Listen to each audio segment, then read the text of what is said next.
Salut à tous, c'est Spartiac, on se retrouve aujourd'hui pour une petite vidéo opening coffre de chasse au trésor. J'en ai farmé une centaine. Comme vous pouvez voir, mon inventaire est vide. Là j'ai déposé tous mes kamas dans mon havre-sac, comme ça on ne faussera pas du tout le farm que j'ai fait.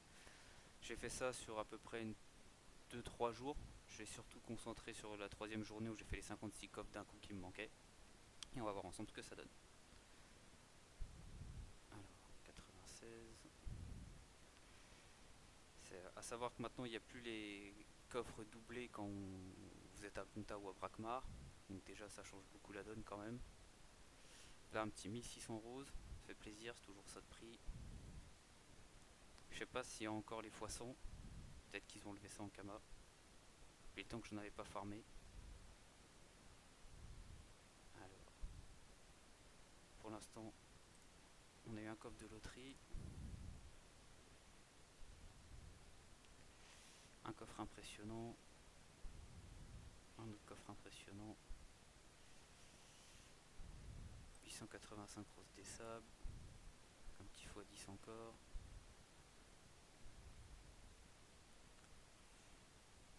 un x100 ça ferait plaisir. Deux coffres impressionnants, un coffre impressionnant. Alors, un autre coffre impressionnant. 135, 182, deux coffres magistrales, ça par contre c'est beau.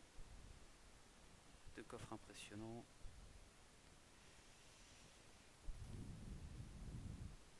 Boîte de fragments magistrales, ça c'est cool. Boîte de fragments magistrales. Encore. Là-dessus on a de la chance par contre. Allez, encore un petit x10 avant la fin, ce serait pas mal.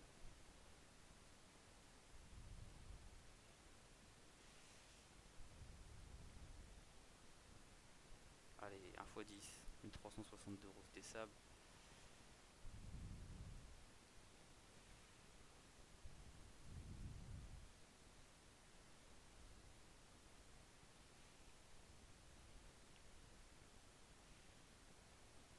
Voilà, on va regarder ce qu'on a eu dans le reste. Alors déjà dans le coffre de loterie, qu'est-ce qu'on a eu? 128 roses et un autre coffre de loterie. Un coffre de loterie magistral.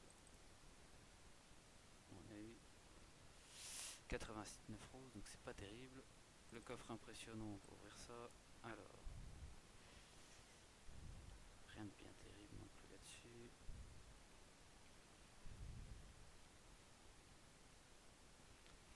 Boîte de fragments. J'espère qu'on va avoir de la chance là-dessus. Ah, ça c'est pas mal. Oh, ça c'est nul. Et ça, pareil, rien de bien terrible. Alors honnêtement, on voit 1,1 million. Ça, très sincèrement, ça partira jamais à ces prix-là parce que les fragments de cartes, ça se vend limite jamais. Ou à part ceux d'Acham qui valent encore un peu d'argent et gain. Sinon, au niveau rentabilité, on a déjà vu mieux quand même parce que là, 3 jours pour en gros 1,4 million entre les Kamakash et les prix moyens, on peut trouver largement mieux en 3-4 jours. Ne serait-ce que farmer certaines zones bas level rapporte plus que ça. Donc, au niveau rentabilité, très sincèrement, c'est pas terrible. Après, l'avantage qu'il y a, c'est que vous pouvez le faire limite en étant non stuff parce qu'avec les nouveaux coffres, vous avez juste à avoir des sorts avec très peu de PA. Donc, moi, je les ai farmés avec Makrat, avec Flèche d'Imo et Flèche d'Eto. Parce que l'avantage c'est des sorts à 2 PA, donc on peut beaucoup taper dans le tour et en faire plein. Donc en soi, entre 20 et 30 secondes, vous avez fini le combat. Donc ce qui est plutôt pas mal. Après, ça permet surtout de se restuffer si vous vous faites hacker ou ce genre de choses. Mais pour faire des kamas tous les jours, c'est clairement pas rentable. Vaut mieux monter chasseur ou faire les métiers de farm, paysan, bûcheron, pêcheur. Vous rapportera nettement plus de kamas que faire les chasses. La rentabilité des chasses a été grandement impactée parce que maintenant les 100 roses des sables, enfin en tout cas moi sur Imagiro c'est 4200 kamas les 100. Donc après c'est sûr que ça se vend, ça se vend comme du pain, ça il n'y a pas de souci contrairement à certaines ressources de farm métier ou à certaines ressources PVM. Mais le souci c'est que vous allez y passer du temps pour une rentabilité qui n'est pas forcément présente. Là 3 jours pour 1,4 million, enfin après j'ai pas joué non plus des heures de, je consacrais 2 heures par jour sur les 3 jours à mon farm de coffre. Donc oui, sur 6 heures, mais bon, sur 6 heures, 1,4 million, honnêtement, c'est pas du tout rentable. Donc voilà, bah écoutez, un petit 1,5 million sur 100 coffres, on va faire à peu près une renta. Donc 1 500 000 divisé par 100, ça fait 15 000 kamas par coffre. Clairement, c'est pas rentable. Donc voilà, bah écoutez, je vais vous laisser là-dessus. Et puis n'hésitez pas à vous abonner à la chaîne et à laisser un pouce bleu si ça vous a plu.